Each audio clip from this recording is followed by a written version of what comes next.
Hello again and welcome. In this tutorial, I'll be demonstrating the processing I used for the acoustic guitar in the Luke Williams session we've been showing you in the last few weeks.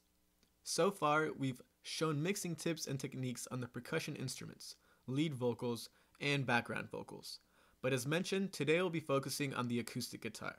I recorded the acoustic guitar in mono using one channel without doubling it, but I'm going to demonstrate a trick that will make it sound more stereo instead, which I'll show you later and we'll see if you agree with me. I'm going to give you some quick background on how we recorded the acoustic guitar. I use an AKG 414 microphone connected to an API 512 preamp, while using an 1176 universal audio compressor.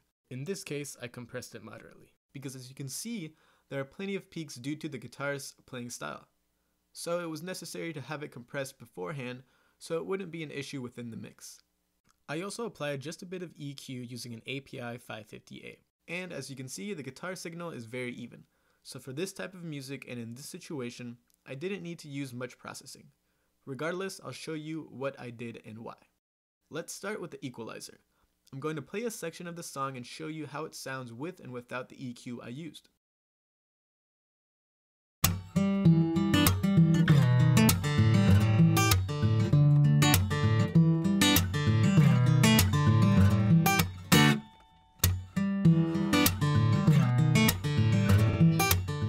The recording sounds good, and as you can see, I automated the panning in certain sections left and right to make the song a bit more interesting in the introduction. Now, pretty much what I did with the EQ was cut the low frequencies below 70 Hz, and then I boosted the mid and mid-high frequencies just a bit to give it more clarity. It does not change the sound much, but yes, it does make it a little more clear. Let's A and B.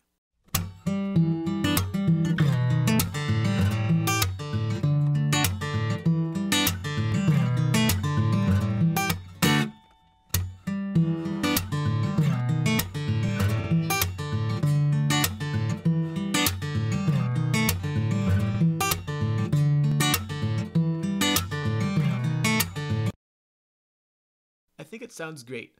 Moving on. As mentioned, I have a cool tip to share. Here I have a stereo delay. As you can see, I moved the left side of the mix on the delay to 0, but on the right side of the mix on the delay, I adjusted it to 14%. This generates a spacious feeling. We want it at 14, but while I'm playing the track, I'm going to raise it up and down so you can hear the difference.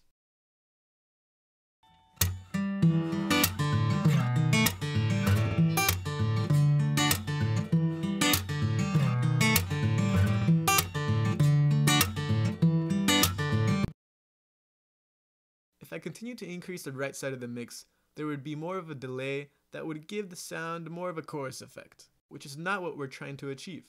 So, that is why I don't exceed 14% on the right side of the mix in this situation. Let's listen again.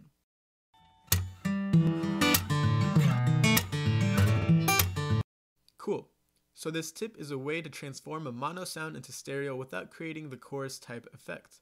For me it works and I think it sounds good. Lastly, I added some reverb to give it a sense of space. Just like the EQ, the amount of reverb is pretty subtle as well.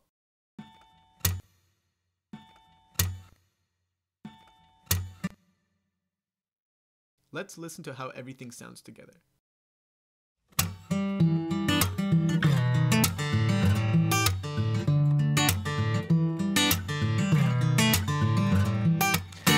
I've been sitting waiting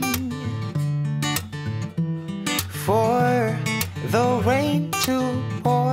I've been stuck in a box, locked up at the dock, scared to set sea. But then a grandfather clock, well, he said to me that my minutes turned to hours and my hours turned to days. I don't wanna live my life wasting my days. I don't need.